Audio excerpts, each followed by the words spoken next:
Alright guys, it's Chatterbox Reviews, coming at you guys with my review for the movie Judas and the Black Messiah.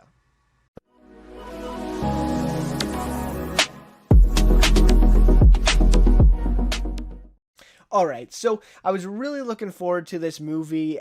Just recently, a lot of discussion about this one, a lot of attention because of the Sundance premiere, I think about a week ago now. So yeah, just a lot of attention, a lot of conversation about this movie, and of course the subject matter has been a topic of discussion for a lot of people.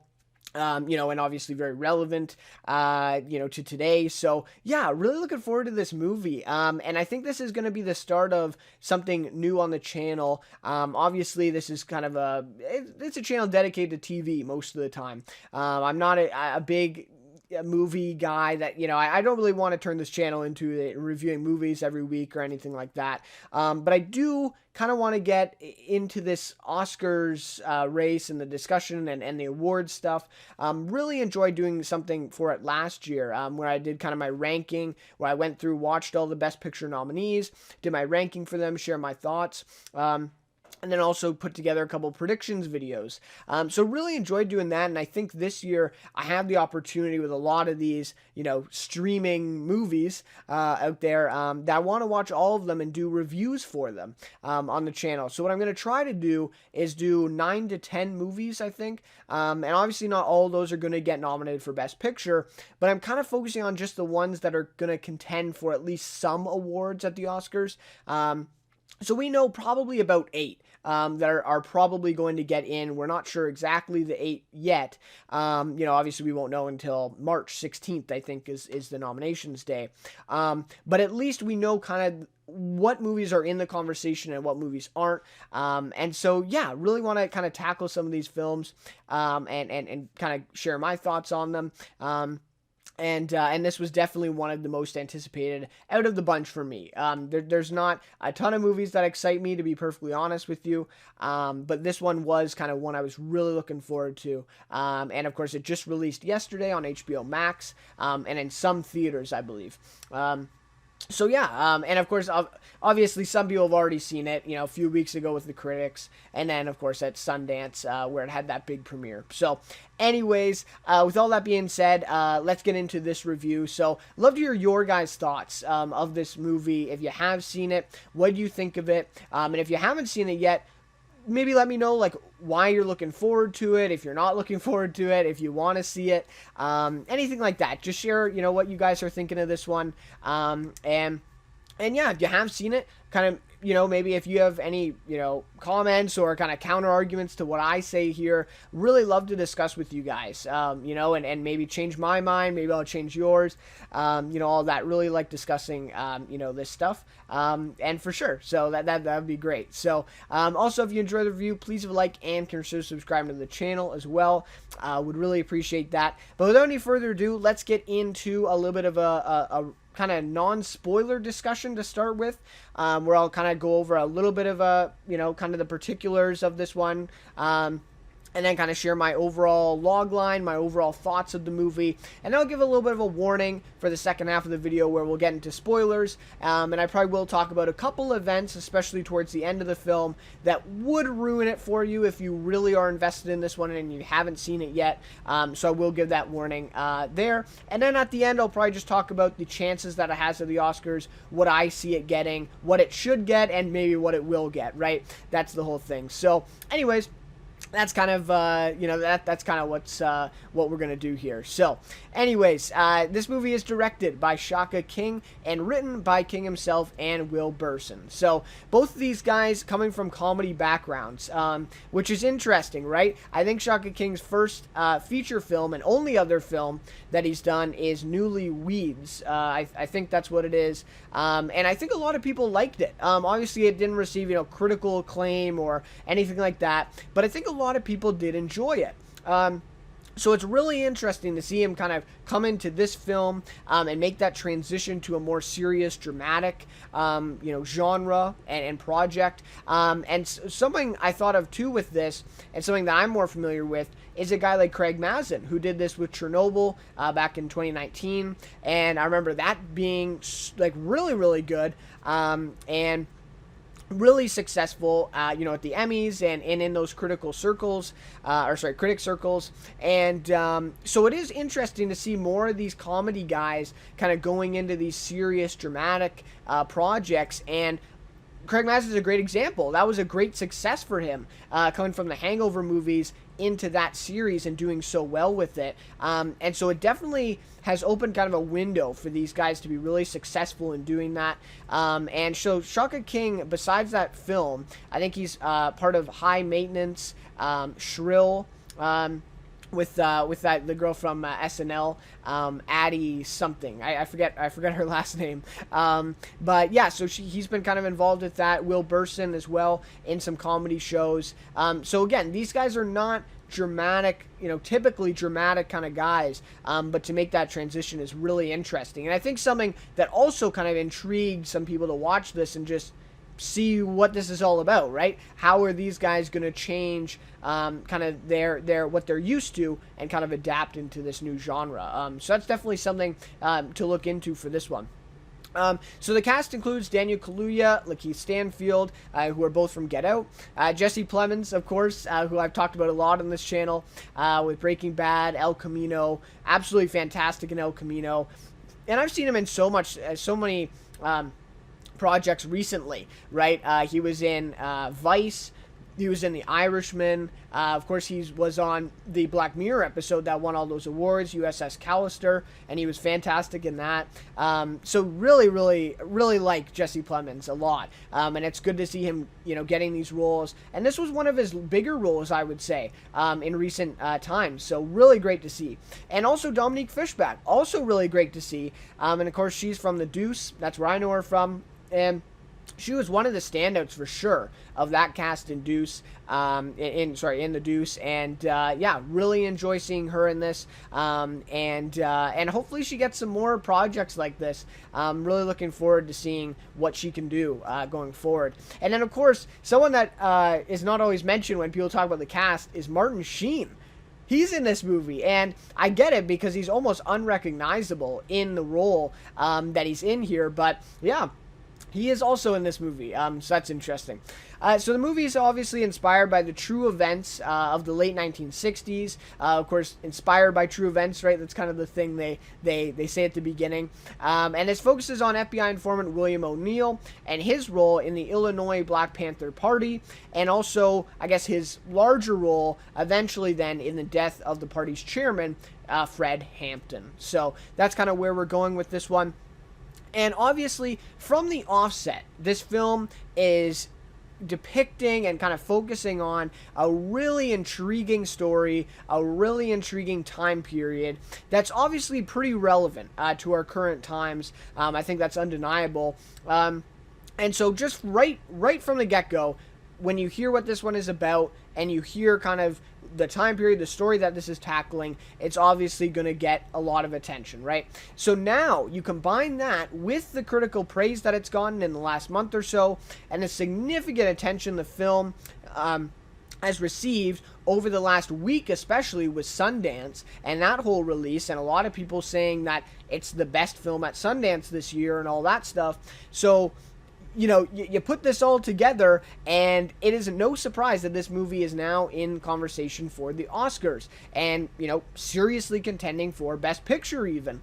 And so, with this, as a result of all this stuff, I had some pretty high expectations going to this one. As I said off the top, was really looking forward to this film and seeing what it's all about, right? Seeing if, the kind of critical acclaim that this film has gotten so far is legitimate, or do I agree with it, is maybe the better way to put it, right?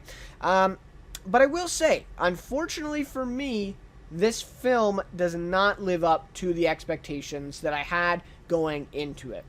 So, a little bit unfortunate, right? I went into this one, high expectations, and I'll talk about that in my spoilers as well. Maybe those expectations were a little too high in hindsight, and I think a lot of people will kind of fall victim to this as well going into this movie, because the expectations are so high because of all the stuff around the movie, and so I think definitely I did fall victim to that, and like I said, I'll kind of get into that more in the spoiler discussion. So this is my kind of log line and my kind of thoughts on the overall film. While the film offers some fantastic cinematography, some brisk editing throughout, and above average overall direction, I would say, it is significantly hindered by a script that has very little depth, an uneven tone, and very little character development here for the main characters, at least. The script really takes back all of, the big kind of positives of this film that make it really pop and really stand out. It all is just kind of brought down by this really lackluster script, in my opinion. Despite this lack of development, though, the performances from Kaluuya, Stanfield, Plemons, and Fishback are still all great. I think they really do the best with what they were given.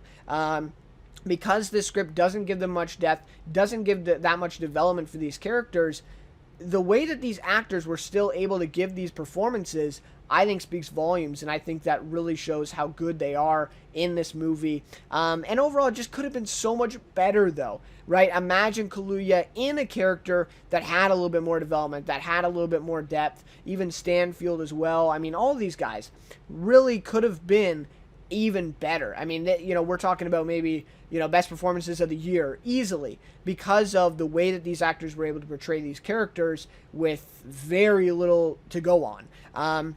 And so just imagine if they had a little bit more. That's kind of my thoughts there. So overall, this intriguing story, along with some of these really conflicted characters, could have been explored with much more depth and thought, which would have made for a more compelling and impactful film than what we actually got here.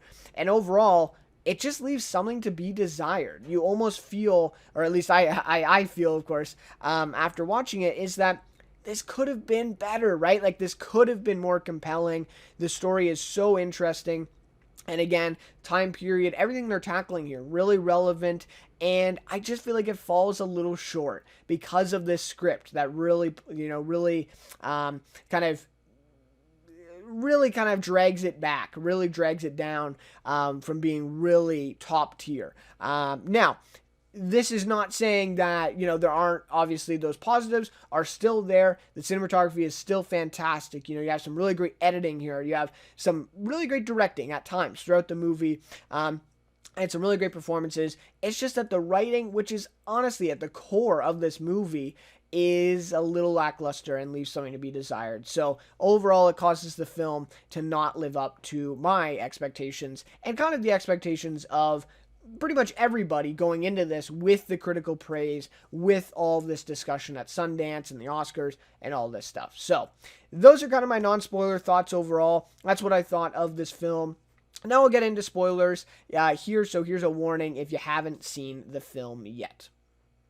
Alright, so now we'll get into a little bit of a spoiler discussion, go a little bit more in depth with my kind of critiques or my thoughts that I just presented previously. So, great performances for what the script gave them. Like I said before, I think these actors really deserve even more credit, I think, than some other actors get in some of these movies, because they were still able to depict a little bit of depth, a little bit of kind of stuff to really hang on with these characters, even though the script really didn't give them that, and in a way, maybe just wasn't meant for that either.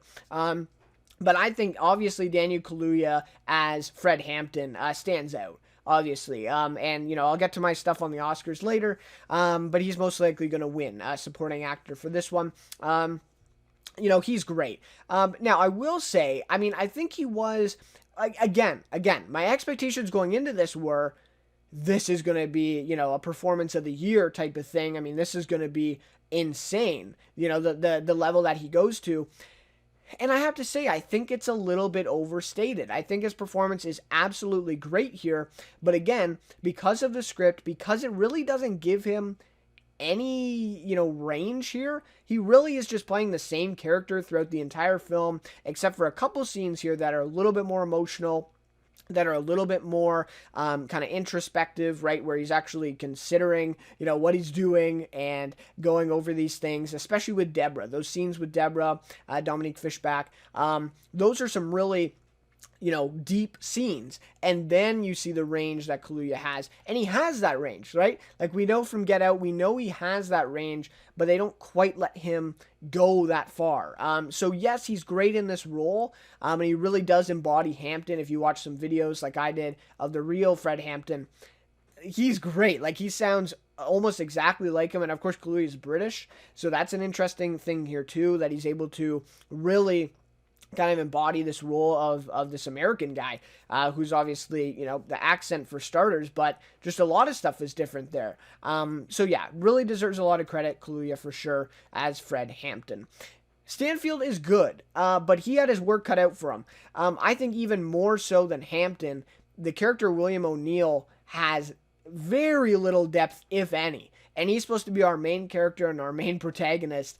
And again, I think Lakeith Stanfield did a really good job in showing that kind of conflicted, kind of guilt, I guess, towards the end of the film, especially. He did a good job showing that, and just his facial kind of reactions to things, his mannerisms, the way he reacted, I think really great, really great. But again, he had his work cut out for him here because he didn't have a lot to go on. And I think he really did a good job, again, with what he was given there. And this is basically the same with Jesse Plemons.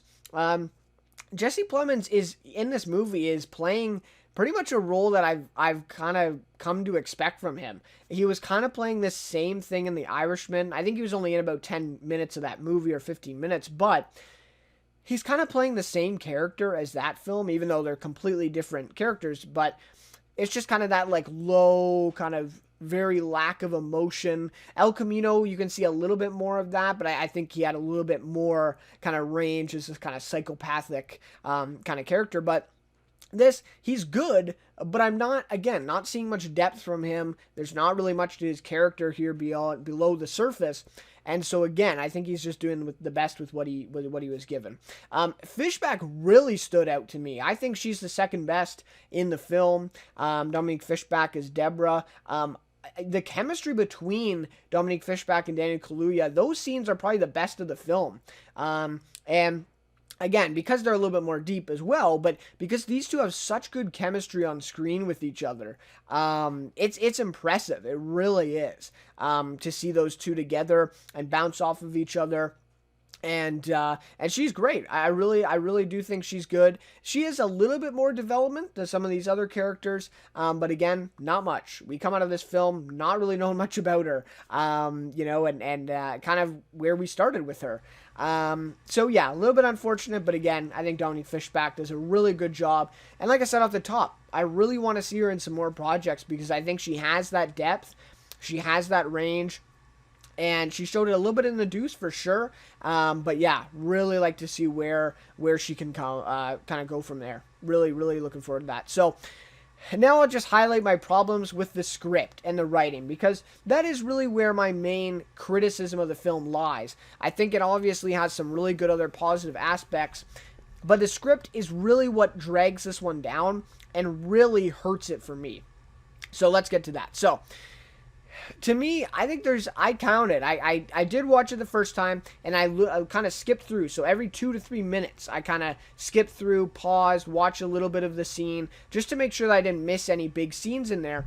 And I really only counted 2 to 3 scenes in the entire film that give any sort of depth to the Hampton character. 2 or 3. That's all I really counted there. So my question is, and a lot of the questions kind of around his character are, why is he willing to die for the people, right? Why is he willing to die for this cause? He says that multiple times in the film.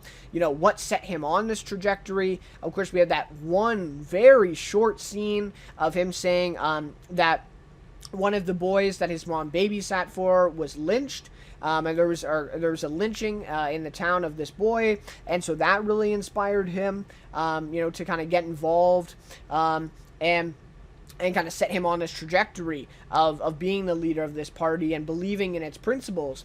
But other than that one scene that's about like 2 minutes of the entire film, we don't really see that. We don't get a lot of answers for this. And it's really just not clear as to why he's so invested into this cause, why he, again, is willing to die for the people. And we do get that kind of question a little bit, right?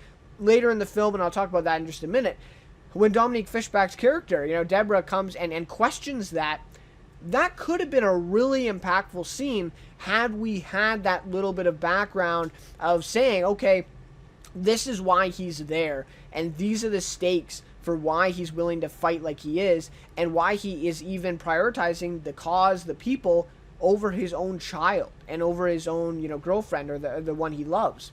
So again, very little depth, and there's about 2 to 3 scenes in the entire film that show anything below the surface of this character of Fred Hampton, and that's what it is. So it just makes it hard to connect with that character, especially given the ambiguity, the ambiguity here of the character throughout the film, because a lot of these scenes, a lot of the speech scenes, and the rhetoric he uses is kind of contradicting a lot of the stuff that he says in private to the members, and the way that he kind of lives his life. Right? And so this rhetoric and the way he talks about, the cops and what they should do to the cops and all this stuff, there's some ambiguity there, right? There's some, there's a side to him of, okay, he was doing, the right thing, or he believes in the right thing, and, maybe this rhetoric is just that. It is just rhetoric. But again, it's very hard to connect to those things and say, okay, maybe he is just, he is separate from that rhetoric. He doesn't live his life like that. But again, why does he use that rhetoric? Why is he so invested in this cause? And again, we don't really get an answer to that in the film. Again, just that one scene, I don't want to skip over that scene because it is important, but it's only about 2 minutes long, and there's like no background, there's no depth to that scene at all. It literally just says, oh, this boy got lynched, and that's kind of what caused me to go into this. And even then, he goes to prison, and he comes out, and he's just right back on it, willing to fight for the people. So maybe we get some development there, right? Of like, okay, you just went to prison.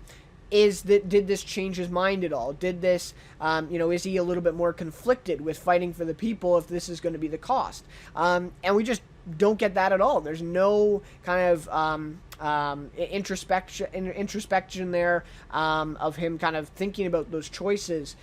None of that. None of that in this film. And that's the thing.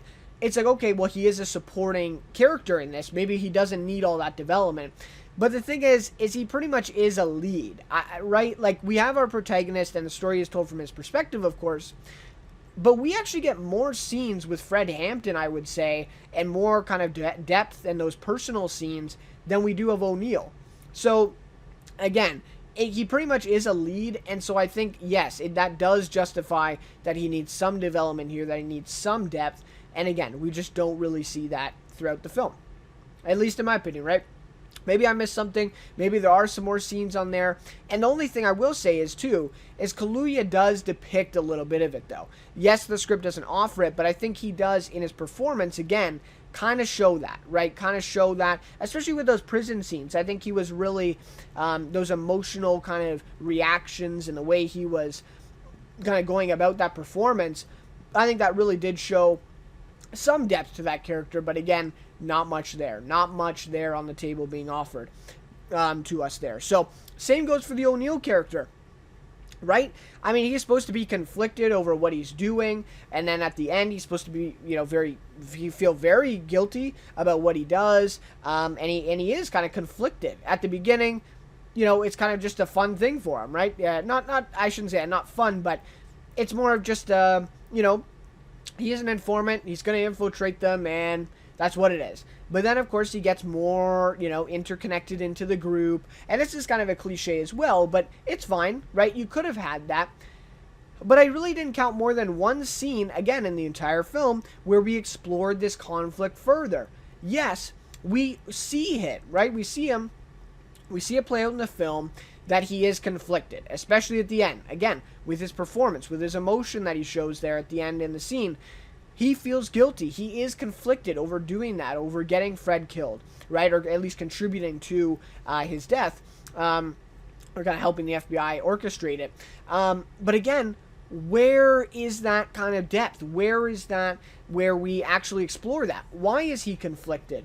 Is it because he, became better connected with these members in the Black Panther Party?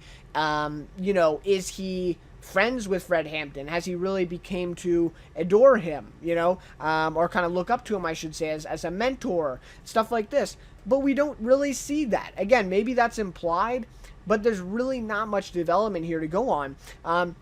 And I really do think it might have been better if we had just spent more time with him getting close to Hampton, becoming friends with him, becoming friends with the others. But again, we don't see that. We just don't see that at all. And there's really not any stakes then to his betrayal at the end.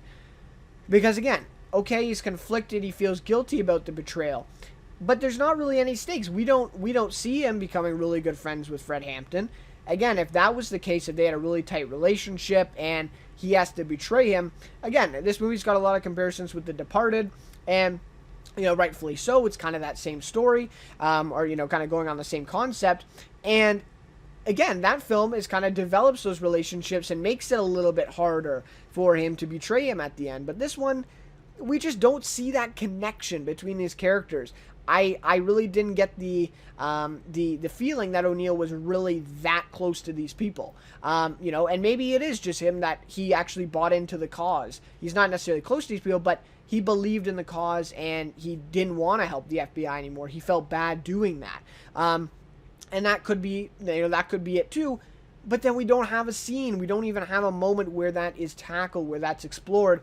We have the one scene with Jesse Plemons' character, Roy Mitchell, where he asks him, right? I saw you at that speech event, right? He goes to the speech event, he sees him, and he says, you should either get an Academy Award or you actually believe some of that stuff, either way.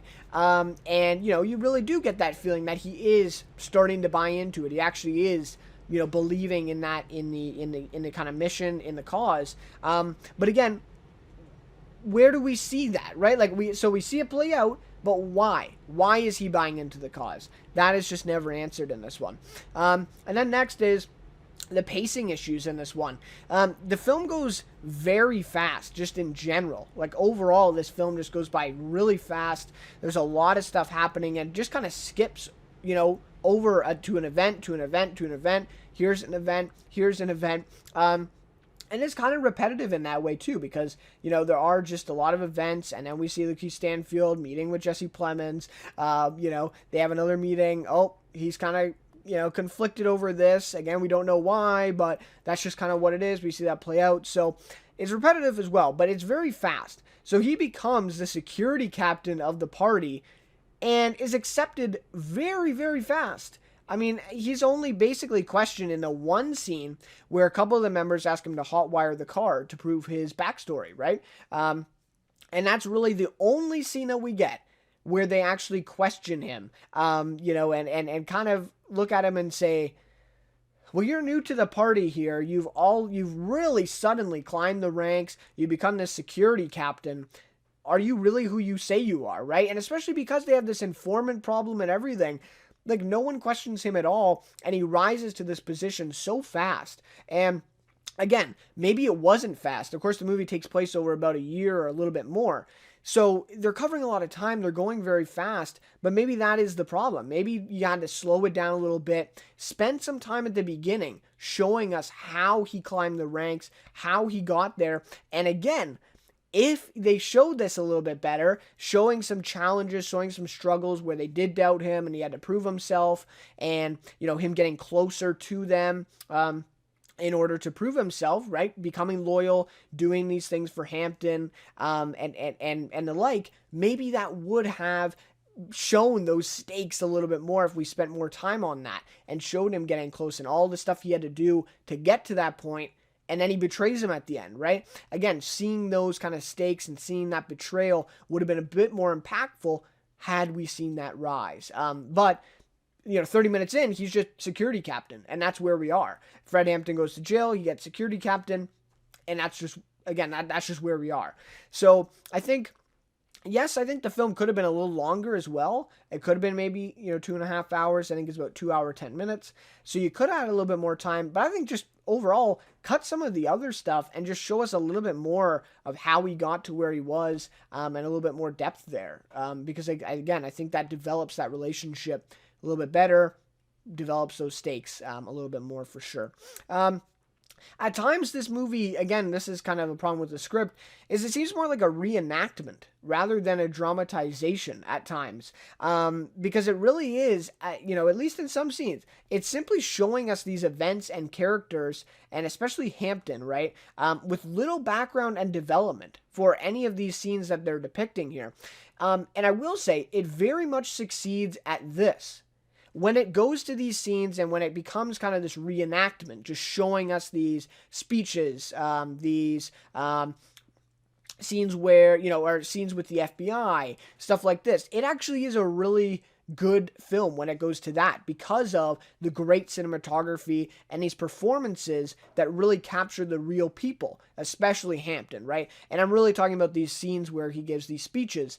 Really awesome. And again, he really embodies that person, that character. And again, the cinematography, the way these scenes are filmed is like really, really awesome and really compelling, really kind of brings you into it. And it's immersive, really. But again, these scenes, there's very little background, there's very little development of, what this speech meant to Hampton, for example. Did this gain them a lot of members?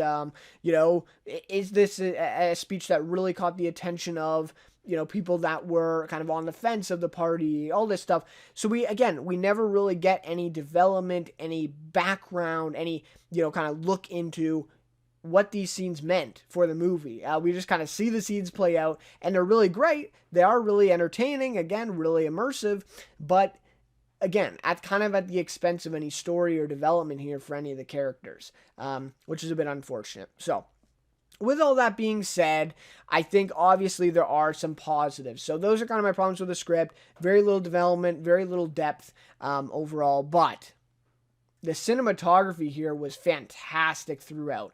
Really enjoyed the grainy feel to the film, and I think they really captured the time period well along with that. Some of the camera movements in some of these scenes really help build tension and suspense. The very first scene of the film, I think, was the best example of this. A really kind of long take, kind of, running around the character, right, moving around him at the very beginning there, and then also the end scene where William O'Neill has to go up to Hampton, ask him for if he wants another drink that he's going to be drugging, right? That scene as well is really, really well shot, and the way that the camera kind of moves around these characters, you really get that tension and suspense and really what the director is trying to get you to feel, and it's really great. So yeah, I mean, the cinematography, I think, throughout is really good, both in the visuals and also the movements and the way that this kind of depicts the scenes. Now, not for the whole movie. I think some of the scenes in the movie are kind of basic, right? There's not really much going on in these scenes in terms of cinematography, but there are some really good standouts, and those should definitely be mentioned in this for sure. So yeah, some really good stuff there with the cinematography. So one of the last things I wanted to discuss in terms of spoilers is the conflicted characters in this film. And I think this was really well done because I think all three main characters are conflicted, at least at some point in the movie, right? So we get Hampton. The way that he's conflicted is kind of with this rhetoric, and I mentioned it before, right? His rhetoric versus his actions. I think these are two different things a lot of the time, right? Because we get his rhetoric, we get the types of comments that he makes, and, really kind of questionable things, right? That he says, and kind of calls for violence, right? Throughout the movie, and a lot of his rhetoric and a lot of his speeches, but his actions are somewhat different, especially in that one scene where William O'Neill goes and asks him about the C4 blowing up City Hall and all that stuff, and he doesn't want anything to do with it, right? And he just like immediately refuses to.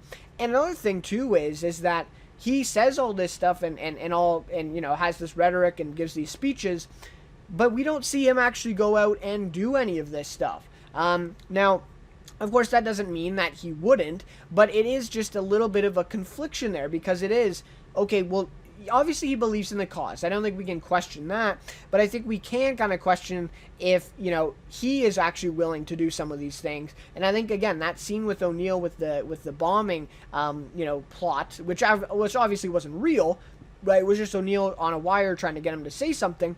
But, obviously Hampton didn't know that. And he said, get out of my face. I don't want anything to do with that plan.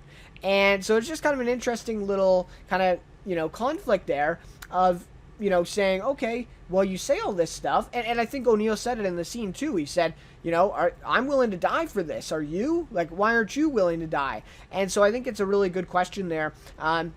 And then, of course, his confliction with his loyalty to the cause. Is he willing to die for the cause, or is he willing to die to protect his new son or daughter, I guess, his new kid, and Deborah, right? Is he going to, kind of take a step back to protect them rather than going full steam ahead at the cause where he very realistically could die, which, of course, he does. And so, again, really conflicted there, and I think the character, with those kind of, tendencies and with those little things about them, is really well done in that aspect, which, again, brings me back to the point that I've really been beating, like a dead horse here, but it's, okay, he has these, he's conflicted here, his rhetoric and his actions and, his loyalty to the cause. These are things that aren't explored in the movie, though. These are things that I'm kind of bringing out of it and that we're kind of supposed to think about.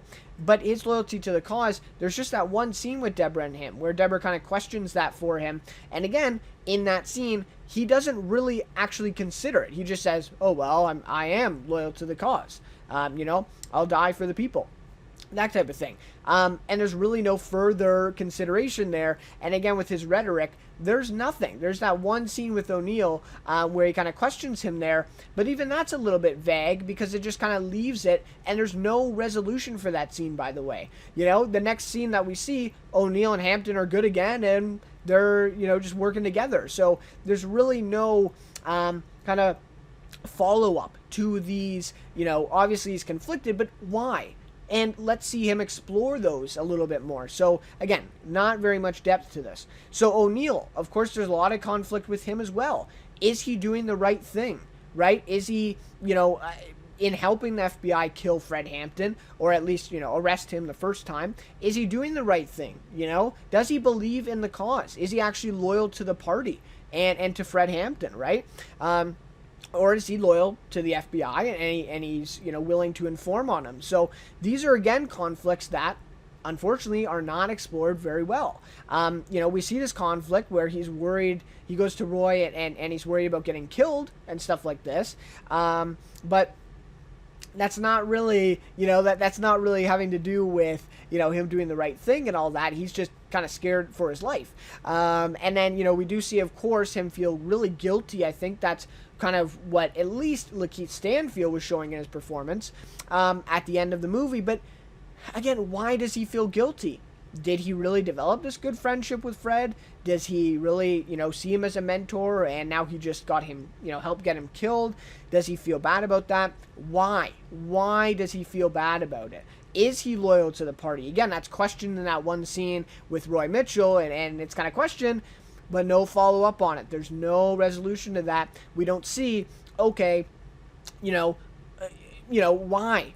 Why is he conflicted? Why does he feel guilty at the end, right?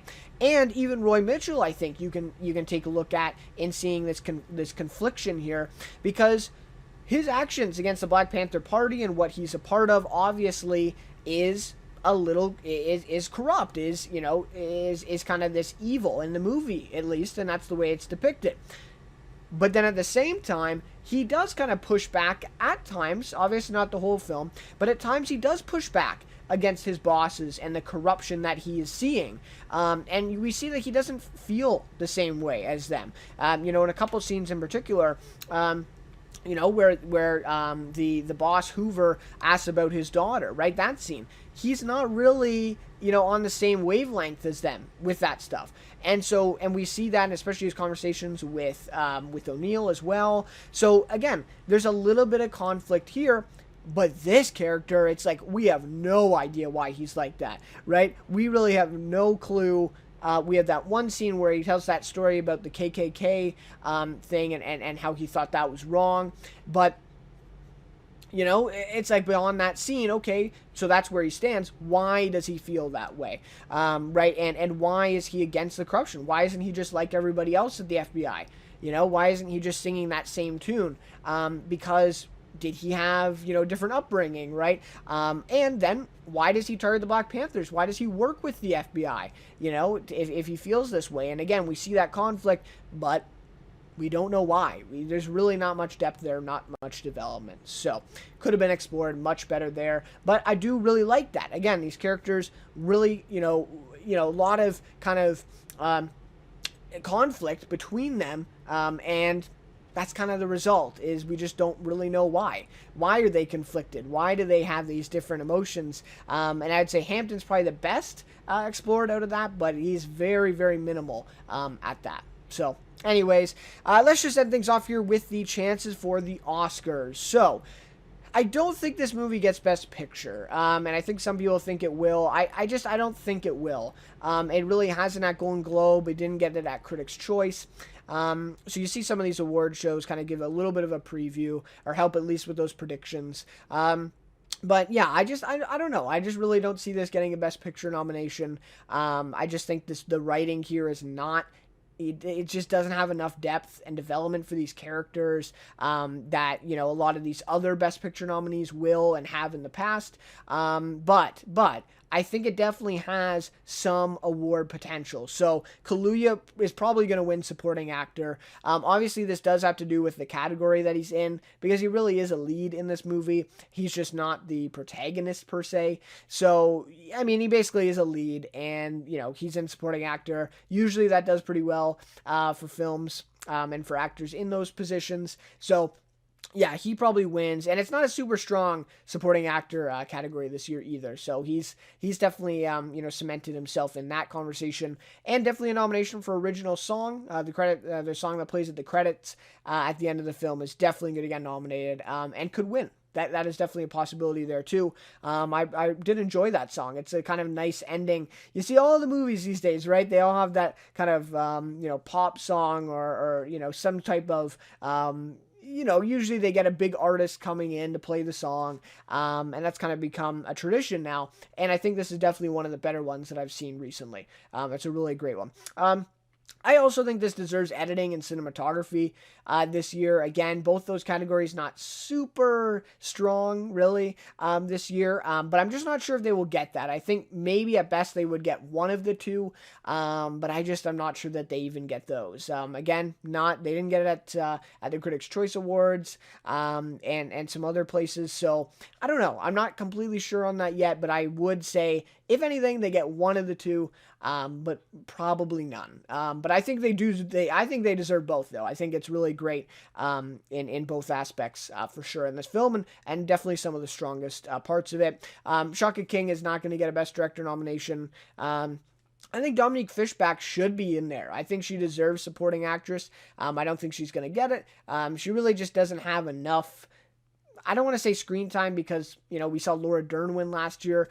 Don't get me started on that one. But, I just don't think, again, she has enough kind of range in this role that, we could see her there. But maybe. And I really do hope she is, because I think she's on that level. And I think in the next few projects, for sure, she can be in that Oscar conversation, because she is really great. So anyways, that just about wraps up this review and my thoughts on the film. A little bit repetitive, I know, but I just kind of wanted to go into this one, really share my thoughts on each kind of character, and really go in depth in this one. So anyways, if you enjoyed it, again, please leave a like and consider subscribing to the channel. And I will be definitely reviewing some more movies. I think next is going to be either Minari or One Night in Miami.